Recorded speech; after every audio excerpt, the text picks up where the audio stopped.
¿Sabías que el dios más poderoso del Olimpo era también el más infiel? Zeus, el rey de los dioses, no solo gobernaba el cielo, también conquistaba corazones. Desde diosas hasta mortales, sus romances marcaron mitos de amor, tragedia y venganza. En lo más alto del Olimpo, donde los dioses gobiernan el destino de los mortales, un nombre resuena con poder absoluto: Zeus, el rey de los dioses. Pero detrás de su trono de relámpagos y su mirada imponente, se esconde un secreto que sacudió el mundo antiguo, una lista interminable de amantes. Desde diosas hasta simples mortales, ninguna mujer estaba a salvo de sus deseos. Pero no todo era romance y pasión, porque donde iba Zeus, siempre lo seguía la furia de Hera, su esposa y reina del Olimpo. Celosa, vengativa e implacable, Hera no dudaba en castigar a cualquiera que osara robarle el corazón de su esposo. Algunas fueron convertidas en bestias, otras malditas por la eternidad, y unas pocas lograron escapar de su ira. Desde Leda y el cisne, hasta Europa y el toro dorado, los mitos de Zeus están llenos de engaños, transformaciones y consecuencias inesperadas. Algunas de estas historias inspiraron constelaciones, guerras épicas e incluso el nacimiento de héroes legendarios como Hércules. Pero, ¿qué hay de cierto en estos relatos? ¿Eran simples metáforas o verdades ocultas? Acompáñame a descubrir los secretos más oscuros del Olimpo, donde el amor y el poder se mezclan con traición, tragedia y una pizca de locura divina. La tragedia de Leda y el cisne, el engaño divino que cambió el destino de Grecia. Bajo el cielo estrellado de la antigua Esparta, donde el río Eurota serpenteaba entre olivos centenarios, se desarrolló uno de los episodios más perturbadores y poéticos de la mitología griega. Era una noche de verano, cálida y perfumada por el aroma de los lirios silvestres, cuando Leda, la reina de incomparable belleza, decidió dar un paseo solitario junto a las aguas plateadas por la luna. Lo que ignoraba era que los dioses ya habían tejido su destino en la gran urdimbre del cosmos. Entre los juncos que mecía la brisa nocturna, apareció repentinamente un cisne de deslumbrante blancura, cuyas plumas parecían brillar con luz propia. El ave, graznando lastimeramente, arrastraba un ala como si estuviera herida. Leda, compadecida, se acercó con cautela. «Pobre criatura», murmuró mientras extendía sus manos para acariciar el suave plumaje. Pero en el momento en que sus dedos tocaron al animal, algo extraordinario ocurrió. El cisne comenzó a transformarse, creciendo en tamaño hasta revelar la figura imponente de Zeus, el rey del Olimpo, cuyos ojos brillaban con un fuego divino. La reina intentó retroceder, pero ya era demasiado tarde. El dios la envolvió en un abrazo que no era de plumas, sino de carne y poder olímpico. Aquella noche, mientras las estrellas giraban en el firmamento y las ninfas del río apartaban la vista discretamente, Zeus consumó su deseo. Pero este acto de pasión tendría consecuencias que resonarían a través de los siglos. 9 meses después, Leda dio a luz de manera extraordinaria, no a uno, sino a 4 hijos, cada uno marcado por un destino singular. De un huevo divino nacieron Helena, cuya belleza sería legendaria, y Pólux, dotado de la inmortalidad de su padre. De otro huevo mortal vinieron Cástor, el gran jinete, y Clitemnestra, cuyo nombre quedaría manchado por la sangre. Los gemelos Cástor y Pólux, inseparables a pesar de su diferente naturaleza, se convirtieron en símbolo de fraternidad. Sin embargo, cuando Cástor murió en batalla, Pólux suplicó a su padre que les permitiera compartir su inmortalidad. Zeus, conmovido, los transformó en la constelación de Géminis, uniendo sus destinos para siempre en las estrellas. Helena, por su parte, se convertiría en el rostro que lanzaría 1000 naves. Su secuestro por Paris desencadenaría la guerra de Troya, ese conflicto épico donde dioses y héroes lucharían durante una década. Y Clitemnestra, consumida por los celos y la venganza, mancharía sus manos con la sangre de su esposo Agamenón a su regreso de la guerra. El mito de Leda nos muestra la dualidad de la intervención divina en los asuntos mortales. Por un lado, Zeus otorgó a sus descendientes dones extraordinarios, belleza sin igual, habilidades sobrenaturales y hasta la inmortalidad. Pero por otro, los condenó a vivir tragedias que superaban el entendimiento humano. ¿Fue realmente amor lo que movió a Zeus a poseer a Leda? ¿O fue simplemente otro capricho de un dios acostumbrado a tomar lo que deseaba? La transformación en cisne, un animal asociado con la pureza y la gracia, añade una capa de ironía trágica al relato. El dios más poderoso del Olimpo recurrió al engaño más sutil para satisfacer sus deseos, dejando tras de sí un reguero de consecuencias imprevisibles. Hoy, Cuando miramos el cielo nocturno y vemos la constelación del cisne, Cygnus, recordamos esta historia. Algunos poetas dicen que es Zeus, eternizado en su forma engañosa. Otros creen ver a Leda, transformada en ave para escapar del dolor de su destino. Lo cierto es que este mito, como tantos otros, nos habla de las complejas relaciones entre dioses y mortales, donde la línea entre el honor y la vergüenza, entre el regalo y la maldición, es tan fina como el filo de una espada. La historia de Leda nos confronta con preguntas incómodas sobre el consentimiento, el poder y la responsabilidad divina. En un mundo donde los dioses actuaban por capricho, los mortales solo podían esperar sobrevivir a sus juegos y acaso, si tenían suerte, ser recordados en las estrellas. Danae y la lluvia de oro, cuando el destino no puede evadirse. En los días en que los dioses del Olimpo caminaban entre los mortales y los oráculos pronunciaban destinos inescapables, en la antigua ciudad de Argos gobernaba el rey Acrisio. Atormentado por una profecía que anunciaba que su propio nieto lo mataría, el monarca concibió un plan desesperado para burlar al destino.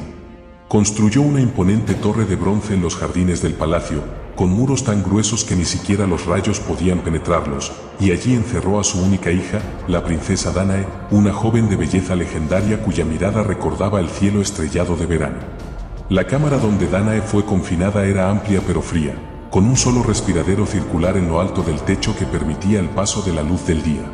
Las paredes, pulidas como espejos, reflejaban la soledad de la princesa, quien pasaba sus horas tejiendo historias en su telar y cantando melodías tristes que hacían llorar incluso a las aves que por casualidad se posaban en su ventana.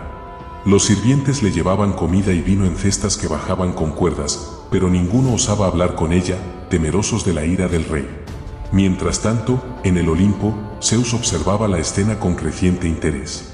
Cada noche, cuando Hera dormía, el padre de los dioses contemplaba a la bella prisionera a través de las nubes, maravillado por su gracia y conmovido por su aislamiento. Ningún mortal debería vivir así, murmuró una noche, mientras sus dedos jugueteaban con rayos diminutos que saltaban entre ellos como chispas doradas. Fue entonces que concibió un plan tan audaz como poético. Una tarde de verano, cuando el sol comenzaba su descenso y las sombras se alargaban sobre Argos, Danae notó algo extraordinario. Por el estrecho respiradero comenzó a filtrarse una sustancia dorada, brillante como el polvo de estrellas, que caía lentamente hacia ella. Al principio retrocedió, asustada, pero pronto la curiosidad venció al temor. Extendió sus manos y las partículas doradas se posaron sobre su piel, tibias como la luz solar y suaves como seda. La lluvia dorada aumentó en intensidad, formando remolinos que bailaban alrededor de la princesa. Danae sintió una extraña calidez invadiendo su cuerpo, una sensación que nunca antes había experimentado. Las partículas comenzaron a agruparse, tomando forma humana, hasta que ante sus ojos apareció la majestuosa figura de Zeus, aunque sus pies no tocaban el suelo y su cuerpo aún conservaba un brillo etéreo. ¿Quién? ¿Qué eres?, preguntó Danae con voz temblorosa, aunque en su corazón ya sabía la respuesta. El aire olía a ozono y a almizcle, y una extraña electricidad hacía que los cabellos de la princesa se erizaran. «Soy el que ha venido a liberarte de esta prisión», respondió Zeus, y su voz resonó como truenos distantes. Sus palabras no eran exactamente sonido, sino más bien una vibración que Danae sentía en los huesos. Durante lo que pareció una eternidad, pero fueron apenas instantes, Dios y mortal se contemplaron. Zeus admiró la valentía en los ojos de Danae, que a pesar del miedo no bajaba la mirada. La princesa, por su parte, se sentía hipnotizada por la presencia divina, incapaz de apartar los ojos de aquel ser que parecía contener todo el poder del universo en su mirada. La unión de Zeus y Danae no fue como los mortales la conciben. Fue un momento suspendido en el tiempo, donde la torre de bronce pareció desaparecer y ambos flotaron en un vacío estrellado.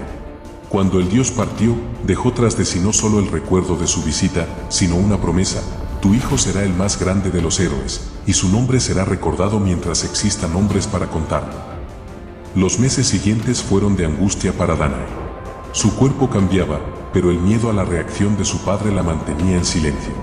Tejía ropas más holgadas y cantaba menos, pues incluso su voz había cambiado, adquirido una profundidad nueva. Cuando llegó el momento del parto, contuvo sus gritos entre dientes, pariendo en soledad a un niño que llamó Perseo, el destructor. El descubrimiento del niño por parte de Acrisio desató su furia. «El destino se burla de mí», gritó al ver al pequeño, cuyos ojos brillaban con un destello sobrenatural. Ordenó que madre e hijo fueran encerrados en un cofre de madera y arrojados al mar Egeo. Durante días flotaron a la deriva, mecidos por las olas. Dánae, abrazando a su hijo, cantaba las mismas canciones que en la torre, pero ahora con una esperanza nueva. Zeus no los había abandonado. Las tormentas evitaban su frágil embarcación, los vientos los empujaban suavemente y los delfines escoltaban su camino. Finalmente, el cofre llegó a la isla de Sérifos, donde el pescador Dictys los encontró. Al abrir el cofre y ver a la bella mujer con su hijo en brazos, supo de inmediato que estaban bajo la protección de los dioses. Los años pasaron y Perseo creció fuerte y valiente, demostrando en cada acción su linaje divino. Cuando llegó el momento de cumplir su destino, lo hizo de la manera más irónica. Durante unos juegos en honor a Atenea, el ya adulto Perseo lanzó un disco que, llevado por un viento repentino, se desvió hacia las gradas donde se encontraba Acrisio, hiriéndolo mortalmente. Así se cumplió la profecía que el rey tanto había temido, demostrando que ni las torres más altas ni los mares más anchos pueden proteger a los mortales de lo que los dioses han decretado. La historia de Dánae y la lluvia de oro ha inspirado a artistas durante milenios. ¿Fue un acto de amor divino o una violación disfrazada de poesía? Los antiguos griegos veían en este mito la paradoja del destino. Acrisio, al intentar evitarlo, lo hizo inevitable. Dánae, al ser elegida por un dios, ganó inmortalidad a través de su hijo, pero pagó el precio de una vida marcada por el dolor. Hoy, cuando vemos los rayos del sol filtrarse entre las nubes en haces dorados, podemos imaginar que es Zeus recordándonos que el destino siempre encuentra su camino, ya sea a través de los muros más gruesos o en forma de lluvia dorada que todo lo transforma. Y en el brillo del oro, tal vez, aún resuena el eco de aquella unión divina que cambió para siempre el curso de la mitología griega. Europa y el toro blanco, el rapto que dio nombre a un continente. En la antigua ciudad fenicia de Tiro, donde el mar besaba la costa con devoción, vivía Europa, hija del rey Agenor. Su belleza era tan extraordinaria que los poetas decían que Afrodita misma había soplado sobre su cuna. Su piel brillaba como el nácar, sus ojos eran pozos de oscura miel, y su risa hacía temblar los pétalos de los lotos. Las doncellas la acompañaban siempre, tejiendo guirnaldas de flores mientras Europa, ajena a su propio poder, paseaba por los jardines reales. Pero en las alturas del Olimpo, un dios la observaba con ojos ardientes. Zeus, soberano del cielo, había desatado su deseo. No era la primera vez que un mortal lo encendía, pero Europa era distinta. No solo era hermosa, en su mirada había una inocencia que lo tentaba como un desafío. Sin embargo, sabía que si se le aparecía en su forma divina, un gigante de truenos y relámpagos, la joven huiría aterrorizada. Así que, como tantas veces antes, optó por el engaño. Con un gesto, el dios se transformó. Su cuerpo se encogió, sus músculos se tensaron bajo una piel inmaculada, y sus cuernos se curvaron como medias lunas.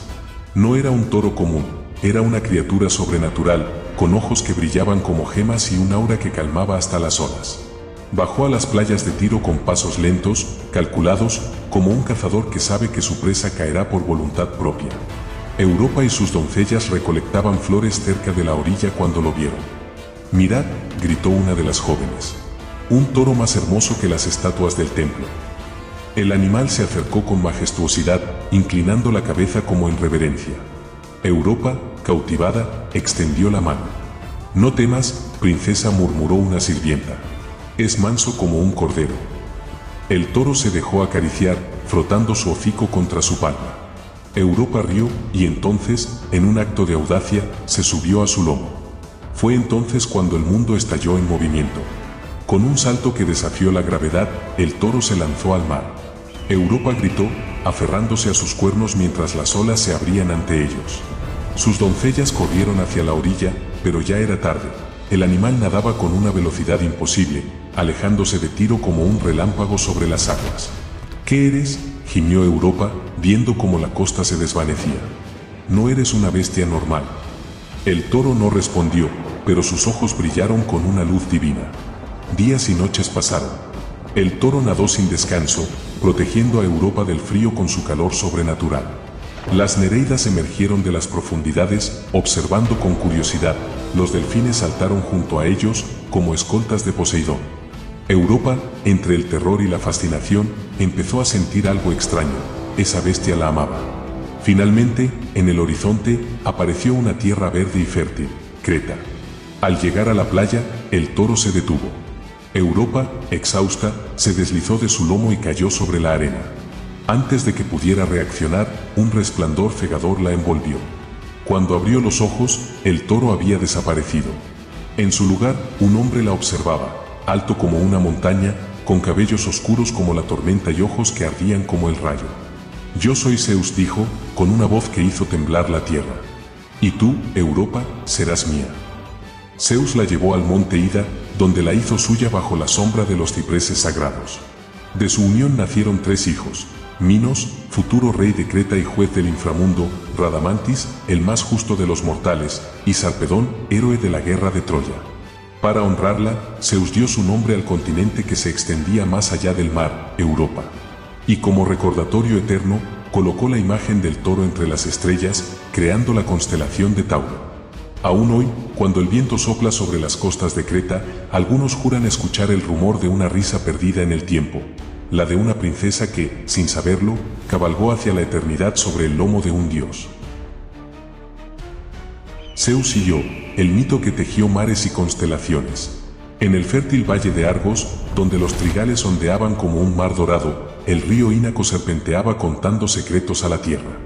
En sus orillas, el rey Ínaco había levantado un templo de mármol blanco en honor a Hera. Allí, entre columnas talladas con escenas de dioses, su hija Io servía como sacerdotisa principal. Io no era una simple mortal. Su belleza hacía palidecer a las rosas al amanecer. Sus ojos, grandes y oscuros, reflejaban las estrellas incluso de día. Cuando cantaba himnos a los dioses, hasta los pájaros enmudecían para escucharla. Una noche de verano, cuando el aire olía a tomillo y los grillos tejían sus canciones, Zeus observó a Io desde el Olimpo. El dios, disfrazado de pastor, bajó al valle con pasos que hacían temblar las florecillas silvestres. «Bella sacerdotisa», murmuró Zeus, «¿por qué ofreces tus plegarias solo a Hera cuando el rey de los dioses te contempla con admiración?» Io, educada en la prudencia, respondió: «Señor, mi devoción es para todos los olímpicos por igual».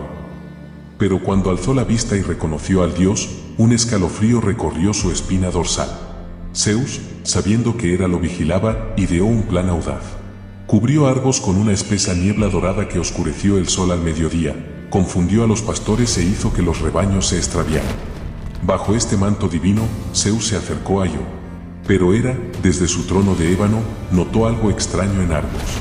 «¿Por qué mi templo está oculto?», se preguntó mientras descendía en su carro de pavos reales. Al oír el trueno del carro de Hera, Zeus actuó con rapidez. Tocó la frente de Io con 2 dedos. Sus extremidades se contrajeron dolorosamente. Su túnica se fundió en un pelaje blanco como la nieve. Sus manos se convirtieron en pezuñas. Cuando Hera llegó, encontró a su esposo acariciando a una hermosa ternera. «¡Qué magnífico animal!», exclamó la diosa con voz melosa. «Debes dármela como regalo». Hera encargó la custodia de Io a Argos Panoptes, cuyo cuerpo albergaba 50 ojos en su frente, 30 en sus brazos y 20 en su espalda. El gigante ató a Io con una soga de seda tejida con hilos de oro, un collar de esmeraldas que brillaban en la noche y campanillas de plata que sonaban con cada movimiento. Zeus envió a Hermes, quien empleó todas sus artes. Tocó la flauta durante 3 días seguidos, contó historias aburridas sobre rebaños y finalmente, cuando solo quedaban 2 ojos despiertos, sacó su espada curva. Hera, enfurecida, convocó a un tábano creado por las eriñas. Este insecto tenía un aguijón de bronce, zumbaba con el sonido de 100 avispas y picaba siempre en el mismo lugar, que nunca cicatrizaba. Io, en su locura, recorrió las montañas de Tesalia, donde dejó marcas de pezuñas en las rocas, el mar Adriático, cuya superficie se agitó durante 7 días, y las llanuras de Escitia, donde los nómadas la veneraron como espíritu. Tras años de vagar, Io llegó a Egipto. Zeus, compadecido, sopló sobre su pelaje, que se disolvió como niebla, tocó su frente con un rayo, devolviéndole su forma humana, y dibujó en el cielo su figura como la constelación Taurus. De su unión nació Épafo, cuyo nombre significa el tocado por el rayo. Este niño fundó la ciudad de Menfis, se casó con Menfis, hija del Nilo, y fue ancestro de Danao y Europa. Hera, como recordatorio, transformó el cadáver de Argos en un pavo real, el tábano en constelación menor y las lágrimas de Io en las gotas de rocío matinal. Este mito explica por qué el mar Jónico lleva ese nombre, el origen de la constelación Taurus y cómo los dioses marcaron la geografía con sus pasiones. Alcmena y la noche que engendró un héroe. En los albores del tiempo, cuando los dioses aún caminaban entre los mortales y las ciudades griegas resonaban con sus leyendas, ocurrió un suceso que marcaría el curso de la historia. Era el año en que los ejércitos de Tebas marchaban contra los Teleboes, y Anfitrión, noble guerrero y príncipe de Tirinto, partió a la batalla dejando en su palacio a su joven esposa Alcmena, cuya virtud era tan legendaria como su belleza. En las alturas del Olimpo, Zeus observaba el mundo mortal con mirada ávida. Sus ojos divinos se posaron en Alcmena mientras ésta ofrecía sacrificios en el templo de Hera. La noble tebana, de cabellos más oscuros que la noche y una gracia que superaba a las propias ninfas, despertó en el rey de los dioses un deseo tan ardiente como sus propios rayos. «Jamás he visto mortal tan perfecta», murmuró Zeus mientras las nubes se arremolinaban a su alrededor. Ni siquiera Leda, con su belleza espartana, ni la dulce Europa, poseían tal combinación de gracia y virtud. El dios concibió un plan tan audaz como peligroso. Esperó pacientemente hasta la víspera del regreso de Anfitrión. Entonces, descendió a Tebas transformado en el mismísimo marido de Alcmena, reproduciendo hasta el más mínimo detalle la cicatriz que Anfitrión tenía en su muslo derecho, souvenir de una antigua batalla. El peculiar modo de caminar, con una ligera cojera del pie izquierdo. Incluso el olor a hierro y sudor que impregnaba su piel después de la guerra. Cuando el falso Anfitrión llegó al palacio, Alcmena corrió a recibirlo con lágrimas de alegría. «Mi esposo, los dioses te han traído de vuelta sano y salvo», exclamó abrazándolo. Zeus, en su papel, narró una victoria ficticia con tal detalle que hasta los sirvientes lloraron de emoción. Esa noche, cuando por fin se retiraron a sus aposentos, el dios extendió su poder sobre el tiempo mismo. Ordenó a Selene que detuviera su carro plateado en el cielo. Hizo que Helios retrasara su salida en el horizonte. Paralizó el curso de las horas, guardianas del tiempo. Así, una sola noche se convirtió en 3, mientras Zeus yacía con Alcmena en un lecho perfumado con mirra y azafrán. Al amanecer del cuarto día, que debería haber sido el segundo, el verdadero Anfitrión llegó triunfante. La confusión fue mayúscula cuando Alcmena lo recibió con extrañeza. «¿Cómo es posible, esposo? ¿No regresaste anoche y me contaste de tu victoria?» El príncipe, herido en su honor, consultó al vidente Tiresias, quien reveló la terrible verdad: «Un dios ha tomado tu forma. Tu esposa es inocente, pero lleva en su vientre al hijo del Olimpo». En el Olimpo, Hera descubrió la infidelidad de su esposo. Su ira fue tan terrible que 1. Juró hacer la vida imposible al bastardo divino. 2. Envió serpientes a la cuna del recién nacido Heracles, que el niño estrangularía con sus propias manos. 3. Más tarde infligiría al héroe el terrible frenesí que lo llevó a matar a su propia familia. El parto de Alcmena fue otro campo de batalla divino. Hera, sentada en las puertas del palacio con las piernas cruzadas, retrasó el nacimiento mediante magia arcaica. Solo la astucia de Galantis, la sirvienta que gritó «Ya ha nacido», rompió el hechizo. Cuando Hera se levantó furiosa, descubrió el engaño y transformó a la criada en comadreja, pero ya era tarde, Heracles había nacido. Esta noche de pasión divina y engaños marcó el inicio de la más grande epopeya heroica. Heracles realizaría los 12 trabajos. Purificaría la tierra de monstruos ancestrales. Finalmente ascendería al Olimpo, donde Hera misma se vería obligada a darle la mano de su hija Hebe. Aún hoy, en las noches especialmente largas de verano, los ancianos de Tebas susurran que es el eco de aquel tiempo detenido. Y si uno mira con atención, puede ver en el cielo la constelación de Hércules, recordatorio eterno de cómo el amor de un dios por una mortal cambió el destino del mundo.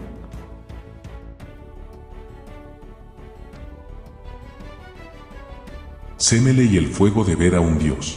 En los días en que los dioses del Olimpo aún caminaban entre los mortales, en la gloriosa ciudad de Tebas, vivía una princesa cuyo destino quedaría grabado para siempre en los anales de la mitología. Sémele, hija del rey Cadmo y la reina Armonía, era de una belleza tan extraordinaria que incluso las flores parecían inclinarse a su paso.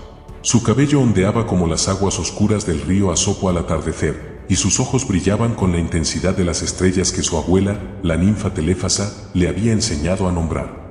Fue durante las celebraciones de primavera, cuando los viñedos de Tebas comenzaban a florecer, que Zeus puso sus ojos en la princesa. El rey de los dioses, disfrazado de mortal, se presentó en la corte como un noble extranjero llamado Tempo. Su porte majestuoso y su sabiduría infinita cautivaron inmediatamente a la joven princesa.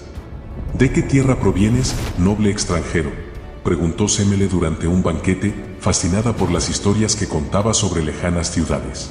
De una tierra donde las montañas tocan el cielo y los ríos cantan canciones antiguas, respondió Zeus con una sonrisa que hacía brillar sus ojos como relámpagos distantes. Durante semanas, el dios visitó a Semele en los jardines del palacio. Le habló de los misterios del Olimpo, describiendo con palabras que hacían temblar el alma los salones de ámbar y los tronos de marfil donde los inmortales celebraban sus consejos. Pero siempre se negó a revelar su verdadera naturaleza. ¿Por qué nunca te quedas después del ocaso?, preguntó una noche Semele, acariciando la barba del dios disfrazado. Hay cosas que los mortales no deben conocer, respondió Zeus, y en ese momento un trueno lejano hizo temblar los cimientos del palacio. Hera, la siempre vigilante reina de los dioses, no tardó en descubrir el romance. Disfrazada como Beroe, la anciana nodriza de Semele, se acercó a la princesa con falsa dulzura. Querida niña, ¿cómo puedes estar segura de que tu amante es quien dice ser? Si fuera realmente un dios, ¿no debería mostrarte su verdadera gloria? La semilla de la duda fue plantada. Esa noche, cuando Zeus juró por las aguas de la Estigia concederle cualquier deseo, Semele pronunció las palabras fatales. Muéstrate ante mí como realmente eres. Quiero verte en todo tu esplendor divino. El palacio de Cadmo tembló cuando Zeus, obligado por su juramento, comenzó a transformarse. Primero fue un brillo dorado que emanaba de su piel, luego un calor que hacía hervir el agua de las fuentes. Los tapices comenzaron a arder espontáneamente cuando el dios reveló su verdadera forma. Su cuerpo creció hasta tocar el techo del palacio. Relámpagos serpenteaban alrededor de sus brazos. Sus ojos brillaban como soles en miniatura. El aire olía a ozono y ambrosía quemada. Su manto estaba tejido con las constelaciones de la noche. Semele cayó de rodillas, sus ojos cegados por el resplandor divino. Sus vestiduras se consumieron en un instante, su piel comenzó a carbonizarse. El fuego sagrado de la divinidad, que alimenta a los inmortales, resultaba letal para los mortales. Zeus, gritó mientras su cuerpo se convertía en antorcha viviente. En sus últimos momentos, alcanzó a ver la expresión de horror en el rostro del dios que la amaba. De las brasas humeantes, Hermes rescató al feto de 6 meses que brillaba con luz propia. Zeus, desconsolado, lo cosió en su muslo para completar la gestación. Cuando llegó el momento del nacimiento, los gritos del pequeño Dioniso hicieron temblar los cimientos del Olimpo. Dioniso, al alcanzar la madurez, descendió al Hades para rescatar a su madre. Las erinias intentaron detenerlo, pero el joven dios las convenció con su música encantadora.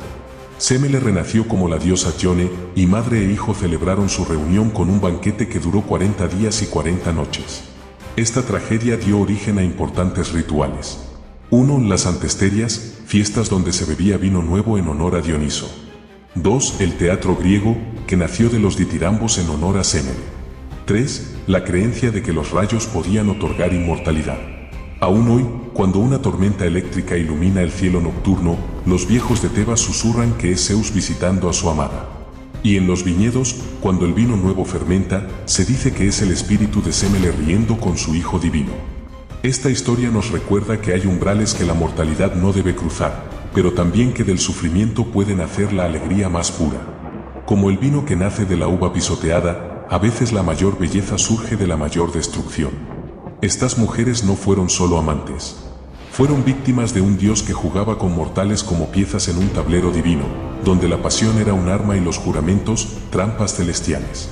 Sus hijos fundaron ciudades, sus nombres dieron forma a mitos eternos, pero ¿cuánto dolor se esconde tras ese honor de ser elegidas por un dios? ¿Cuántas noches pasó y con acento O corriendo por los mares, picada por el tábano de Hera? ¿Cuántas lágrimas derramó Danae, encerrada en una torre por su propio padre antes de que Zeus la visitara como lluvia de oro? ¿Y Europa? La princesa que nunca volvió a su hogar, perdida en un continente que llevaría su nombre como marca de un rapto divino. Quizá los griegos nos dejaron estas historias no como gloriosas epopeyas, sino como advertencias.